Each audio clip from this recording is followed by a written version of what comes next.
Hey guys, Dee Dee here, how are you all doing? I hope you're doing well. So today I'm going to be starting some more seeds because I just have the itch to start some seeds. Like, I am ready for spring and I want it to be spring like right now. So, you know, I'm being a bit crazy starting seeds a little bit too early, but I'm gonna do it anyway because I have to. I don't know, the urge to do stuff for the garden is just, you know, overwhelming at the moment. So it's like, I have to do it. so today I'm going to be starting some snapdragons. And I actually think I started them around this time last year and they did really well for me. So I kind of want to get that going now. So I have, sorry, I've got all my labels here. So I've got 1, 2, 3, 4, 6 varieties of snapdragons that I'm going to be starting, and I'll show you them all. So I have Snapdragon, I don't know if you can see that because of the reflection, Circus Clowns. We've got Snapdragon Royal Bride, Snapdragon Rembrandt, just get the label out of the way. This is Snapdragon Night and Day. There's not a picture of it, but if I can find one, I will put one up. It's kind of like a red and white one.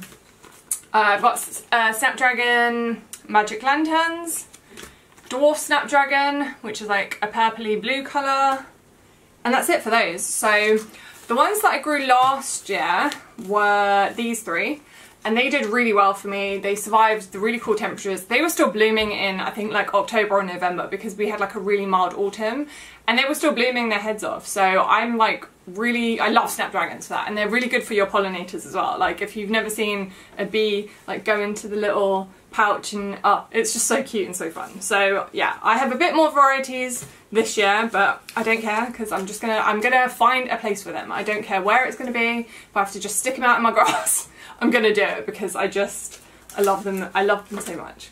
And then I'm going to be starting these Laurentia. Now, I've never grown these before, but they look really, really cool. I don't know if you guys can see that. So I've got two varieties. I've got Blue Stars and Bullet Blush. And they just look so cool, like little star flowers. And I've seen them, they like, well, I don't know if I'll have plants that will look like that, but they like a little bush in a pot, and it's just full of these like star-like flowers. And yeah, I just thought I'd give it a go, see what they look like, because I think they will look really cute. And again, I hope that these are, you know, good for the pollinators, because that's obviously, you know, something that I'm striving to do, is just have more things, more variety for all of our pollinators that we have. And then I'm going to be starting some catmint. So I've got the original, I think, like normal variety, and then I've got Nepeta Nervosa Blue Moon, which, yeah, so this was just called catmint, so I assume this is the one that like cats like to eat. And then this is the Blue Moon, which is Nepeta. I know they like to like rub themselves all up in it, but I think this is the one because I grew this for my friend's cats last year and they pretty much decimated it before it could actually even like grow and bloom. So I thought I'd grow her some again this year, and this I think is going to be a replacement for my lavender because I have those crap, what are they called? Japanese beetles? I think that's what they are. I really can't remember. But I think that's what they are, Japanese beetles. And they found my rosemary bush a couple of years ago and we had to get rid of it because there was just too many to control. Because obviously I didn't realise until I noticed the bush started going downhill, and I was like, well, what the hell? And then I started seeing all the Japanese beetles, and by that time it was too late to treat it, and so we had to get rid of the whole bush. And then last year, even like plug plants of lavender, I don't know how the hell they found it, but they found it, and we had a really big bush in our front garden as well. And last year I can't even tell you how long I spent getting those bugs and putting them in like to soapy water. It was a long hassle, and I don't know. I don't know if I'm ready to actually start with lavender again this year. So I thought I would try catmint, and I know it's fragrant, but I don't think Japanese beetles like Nepeta. At least I hope they don't. So I'm gonna try that and see what happens. And then for a little like inside, having like something inside that I can like consume, I'm going to be starting some dill, and I'm going to be doing a lot more dill anyway as like an ornamental plant because the flowers, oh my god, they are really gorgeous, but they're also really good for pollinators. So you know, if you have any spare dill or a couple of plants that you can leave outside for pollinators, I highly recommend doing it because they're really good for like hoverflies and like other insects like that. They really love like umbella flowers. And then I have some parsley because I am always in need of parsley and then I never have some. So I thought I would just sow a little bit of parsley as well. So I'm going to actually start with coco coir this time. So last time, let me just get my half big block because I can't fit it all in here. So if I need some more, I have some more here. So last time, which I'm hoping I'm gonna like film a new intro because one of my files got corrupted, but when I started my other seeds, I was using some garden compost and normally it's okay, but this batch seems to be very fungusy. And by that I mean it has mushrooms growing everywhere and it's a nightmare and it's causing some damping off as well, and oh, just don't want to deal with it. Just don't want to deal with it at the moment. So I'm going to be using just coco coir that I have. It's an airy mix, so I think it will be good for seeds, and obviously there's added perlite just because that's like stuff that I mixed up before. And yeah, just try out with that. I've never actually done seeds in coco coir before, but you know, there's a first time for everything. So we're going to be doing another like experiment. And I just realised I need some water to make this damp, so I'm going to go get my watering can. Right, so gloves are on, because I really don't want coco coir everywhere. I'm just going to add some water into this and then mix it up. So I don't want it too wet, but you want it moist enough. And I didn't bring a spoon either, so yeah, I'm just going to go with our hands and mix this up. And I just scratched myself and ruined everything on my face. Alright, so, oh, there are some random pieces that I'm finding in this coco coir, honestly. Oh, alright, so, as you can see, I'm holding it together, but there's no moisture coming out, so that looks moist enough for me. I do have, like, this is the lid of my propagation from my other ones, so I'm just going to use this as a kind of tray until I can find my other trays. And I'm just going to fill these ones up. I'm not sure actually what I'm going to start with. Let's go with some snapdragons, why not? So yeah, you're just going to press that into your cells, tamp them down lightly, and then you can see where you have to fill up because you want to get rid of all of those air pockets and you want to make sure it's just nice and full. And then wipe off the excess, like so. And just having damp seed compost, or yeah, whatever you're using to start your seeds, helps because you won't lose your seed when you water it in. So I know that's happened before where my seed gets displaced and I'm like, why is there nothing growing? It's because I watered like dry soil. And if you've ever watered dry soil, you can see that it kind of like balloons over the top, if that makes sense, before it gets absorbed. And when that happens, that can displace the seed. It can even make the seed just run off the side and disappear and you don't even know. So it's always good to start off with moist seed compost. So I'm just going to fill all of these.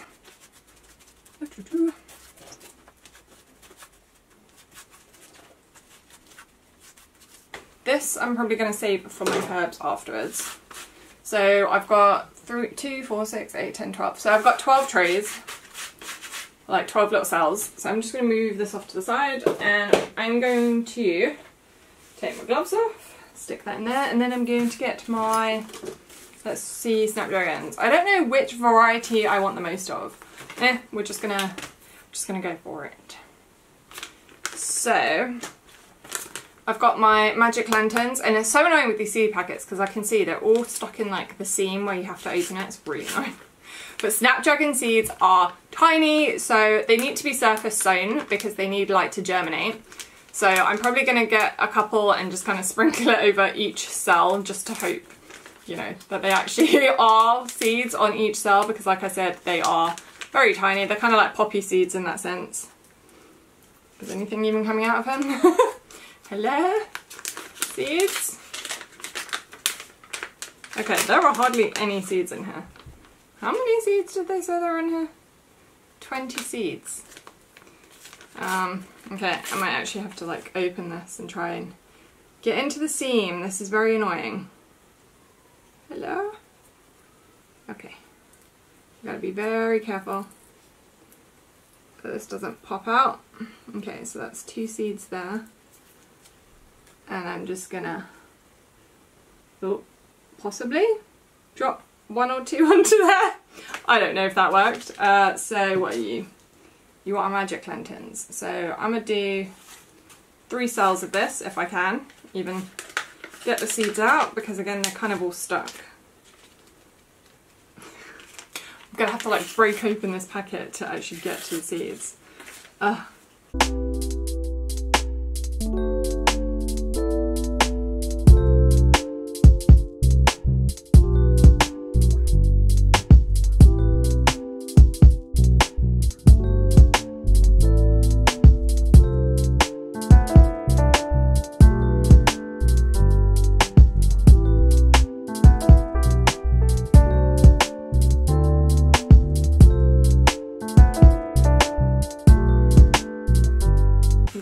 Pour out a couple into my hand and then just sprinkle as like few as I can in each cell. So I am trying to get like, right, so that's 1. So I want ideally 2 or 3 in each cell. So I am just gonna sprinkle.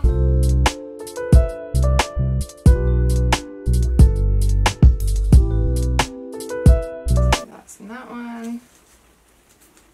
And then the last 3 cells, which I've still got 2 more varieties to sow, 3 more varieties. So I'm going to do, let's do night and day in those last 3 cells. If I could get the packet open, it'd be lovely.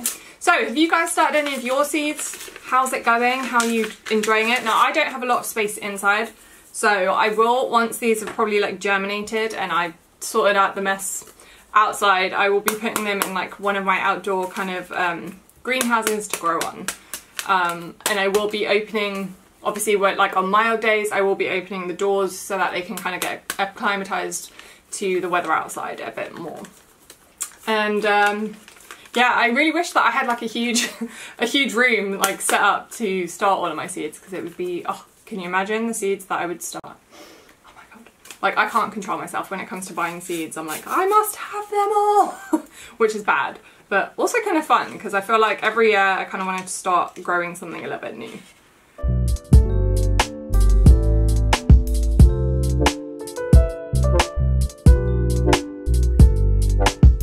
So that is night and day. There we go, snaps night and day. And then what I'm going to do, get my spray bottle, I'm just going to make, yep. And I'm just going to lightly mist them on the top to get some moisture. If this wants to spray properly, might have to fill it up a little bit. But yeah, so that's that for the snapdragons. So I'm just going to, oh god, knock everything over. So I've got these other like little windowsill trays. I'm going to do the rest of my snaps in one of these. So I'm just going to kind of like half it. Hope that it'll be okay. So I'm just going to take this, fill it up with a good layer of cocoa coir. Looks like I'm going to have to make some more for the rest of my seeds, but that's alright. At least it's getting used and not just sitting there, which half the time it is just sitting there and not being used. So yeah, get to use it.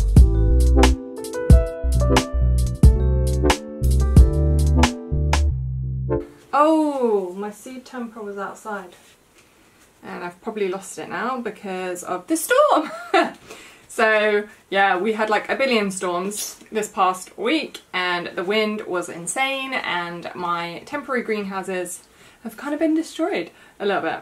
So all the stuff that I had in there, I'm not sure, it looks pretty a bit like dismal out there. All the stuff I was overwintering, I'm just hoping that it will survive until I have time to actually get out there and like fix it, because we've still had really strong winds the past couple of days, so I haven't actually been able to like get out there and fix everything and like assess the damage properly. Like I can see the damage is pretty bad. I don't know if the one greenhouse I have is actually even still viable to use, or if it's just completely busted and I'm gonna have to buy a new one or what. But yeah, I had a seed tamper in there and it's probably gone to the winds, which is, you know, oh my god, it's insane. I don't understand how we could have like 3 storms in 5 days or something like that. It's insane. Like honestly, the world was happening, you know what I mean? It's just, it's crazy at the moment, crazy. So just gonna take my gloves off so I can actually see the seeds, and I'm just gonna make a like barrier in between with like these plant sticks that I have, plant labels, and hopefully that should be good enough. Where are you, tiny little seeds? Oh, that should be more than enough, I think. So I'm just going to sprinkle it kind of all over, just all over one side. And maybe we can do a couple more, doesn't hurt. I've got a lot of seeds in here, so kind of want to get them used a little bit. So that's the Rembrandt. So that's Rembrandt. Oh, I'm gonna have to put it in this way because otherwise I won't be able to put the lid on. And then we've just got the pure white one that I'm going to sew. And have you guys grown snapdragons before? Do you actually even like, do you like snapdragons? And if you have grown them, do you find them easy to grow? Because I think, was it last year or the year before, was the first time I started growing them, and I was actually really shocked by how easy they were to grow. Like if you can see the seeds and you can make sure they're like, you know, on the soil, they're really easy to grow. And again, like I said, they're just so, like, they're just cute blooms, and I just love the fact that bees love them so much. Like they crawl in the little pouch. I know I'm gonna say it again, it's freaking adorable. So yeah, just sprinkling as many as I can. I'm probably gonna thin these, but I just want to make sure that I get germination. So that is Royal Bride. And then I'm going to do the same thing. That's the tag. Put it upside down. So now I'm just going to do the same thing and just kind of spray over the top. Move my pen out of the way. I actually might have to, I need to fill this out with more water. But yeah, we just want to make sure that those seeds kind of get some moisture and hopefully start to germinate. Okay, so that's that one. I've got like a humidity gel. Just going to put that on top. Put that in here. And then actually, ooh, does it fit? Just about fits. So I'm going to put that on top. I'm actually wondering if I can get these in this one. Yes. So I have this like windowsill propagator, and I'm not sure because I don't think the labels are going to fit in. But we can figure that out afterwards. I'm just going to kind of put that over the top, figure out the labels after that. And then in this one, I'm going to sew the Laurentia. So I just need to organise, because I've just made a mess now, of all of my seeds. So all my snaps. Let's just put them over here on the side. Then we're going to go in with the Laurentia. So I can probably just dump the rest of this in here. And then go make some more cocoa. Right, so now I'm going to, what does it say? Blah, blah, blah. Blah, blah. Sew it on the surface and cover with vermiculite. So I don't have vermiculite, but I'm just going to sew it on the surface. I'm going to get another one of my labels. Split this in half. Kind of half. Like, oh, yeah, or just do it like that. That works too. And then these seeds, I swear, all these seeds are tiny little seeds. I'm starting to see a pattern here. These are like snapdragon size. So I'm not going to sew, actually, I'm going to do it this way, and then on this side I'm probably going to do the Nepeta.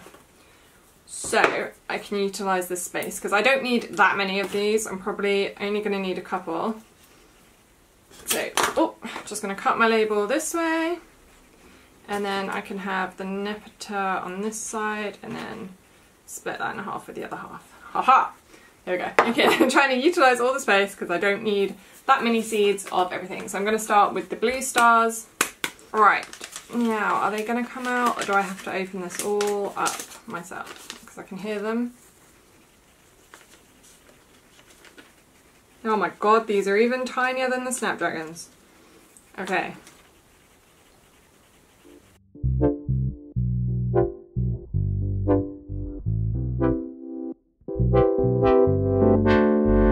And then that's the third one done, and they are just going to go live on a windowsill. So I've got my window right behind me. I'm probably just going to put them on the floor there. They get enough light that they should germinate. I do also have like an extra grow bulb there just to help on like the darker days that we get to obviously help with the light and help with the germination, help with the warmth a little bit.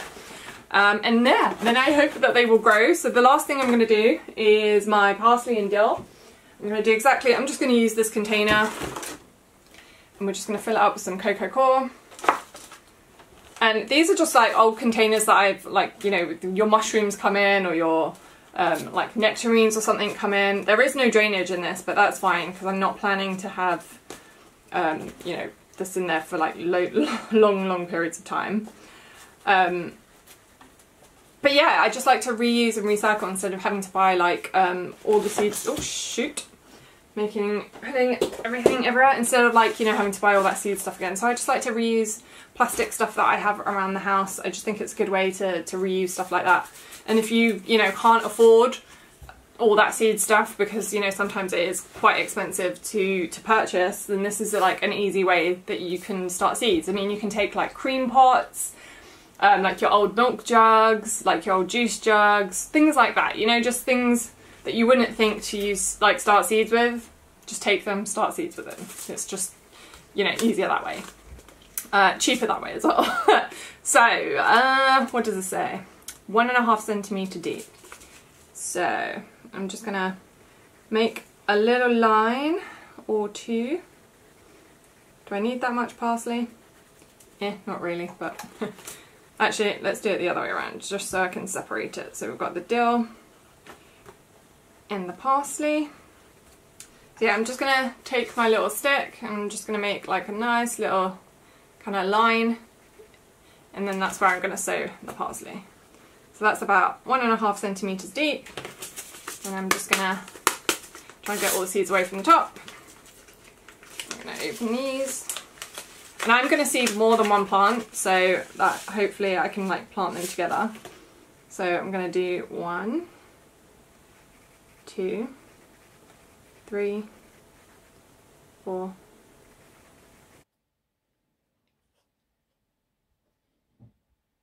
Okay, and then I'm just going to close the drill up like that, and that's the parsley done. And for the dill, what does the dill say? Sow on the surface, so it's just surface sown. So I'm just going to take some of these out. Ooh, I can already smell the dill in the seeds. It smells really good. Alright, so, hello, dill. Alright, so I'm just going to take a couple, and it says surface sown, so I am just going to try and tamp down the surface a little bit more. And then I'm going to do 1, 2, and it's okay if you overseed, because again, you can thin them out, or if you just like dill that much, you can just use dill that much. Okay, and then that's it, surface sown. So again, it says put vermiculite over it. I didn't do that last year and it was fine. Not going to do that this year either. So I'm just going to stick those in, and I am just going to kind of press the seeds onto the soil surface a little bit, and then my handy dandy spray bottle, and I'm just going to spray them. Oh, am I going to spray them? I'm running out of water, that's why. God damn it. Unreliable spray bottles. Okay. And then this, I will have to see if I have like something I can put over it. I might even just like put this over it. Not ideal, but it's still a kind of propagator, and then again, leave it on a windowsill, somewhere warm, somewhere it gets light, and just wait to see them grow. So, that is it for this seed sowing. Kind of a lot of speedy uppy parts probably, because obviously, you know, you've seen one seed sown, you've seen them all, but I just thought I'd go through it and show you guys, and just show you guys some of the stuff that I'm growing or starting to grow. And yeah, are you guys starting to grow loads of stuff yet? Have you started yet or not? Is it still too early in your area? I think, I'm not sure what zone I am. I think I'm a 9B, like 2 American zones. So I can, I think, get away with starting certain seeds now, especially like putting them in a greenhouse or whatever. Again, I did that last year and we had the terriblest, crappiest weather. Like, oh my god, it was cold up until like April. Like freezing cold up until April, and like majority of my seeds I can actually plant out in the garden until like June. So hopefully this year it's not such crappy weather, it'll be warm and it'll be nice, you know, spring and oh, sunshine. Literally I'm craving warmth and just like normal weather. So bad. I mean, not that the weather it might not be normal, but you know what I mean, like just warmth, warm days, just have a light jacket on, just be able to get out in the garden. That's just really what I'm craving right now. So that was it for this video. So thank you guys so much for watching. I hope you have a great day or night wherever you are in the world, and I'll catch you guys soon with another one. Bye!